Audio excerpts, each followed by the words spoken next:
तर मंडळी, जेव्हा मी हॉटेलला राहायला जातो सर्वात पहिली गोष्ट जी मी बघतो ती म्हणजे हॉटेलच्या बेडचा कम्फर्ट.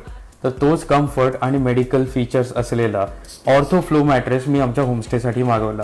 तर मला हव्या त्या साईजमध्ये त्यांनी मॅट्रेस रेडी करून रत्नागिरीला होम डिलिव्हरी सुद्धा पाठवली. एकदम प्रॉपर पॅकिंग गेलं होतं. आता यामध्ये एक बेस्ट विषय म्हणजे मी एका साईडला पाण्याचा ग्लास ठेवला आहे आणि एका साईडला अडस उड्या मारतोय तरी तो ग्लास काही अजिबात हलत नाही. तर याला म्हणतात मोशन आयसोलेशन टेक्नॉलॉजी. म्हणजे तुम्ही दोघं जर झोपला असाल आणि एक जण जाम वळवळत असेल तर दुसऱ्याला काही त्रास होत नाही, मस्त झोप लागते. यामध्ये पेन रिलीफ टेक्नॉलॉजी सुद्धा आहे ज्यामुळे पाठदुखी कमी होते आणि आपल्या स्पाईनचा प्रॉपर एस शेप मेंटेन राहतो. आणखी एक भारी गोष्ट म्हणजे 100 डेजचा रिस्क फ्री ट्रायल मिळतो. म्हणजे 100 दिवस वापरून बघा, आवडला नाही तर रिप्लेस किंवा फुल रिफंड घ्या. तसंच 10 वर्षांची वॉरंटी सुद्धा मिळेल आणि नो कॉस्ट EMI सुद्धा ऑप्शन अवेलेबल आहे. ऍड्रेस मागवायची असेल तर बायो मध्ये लिंक अवेलेबल.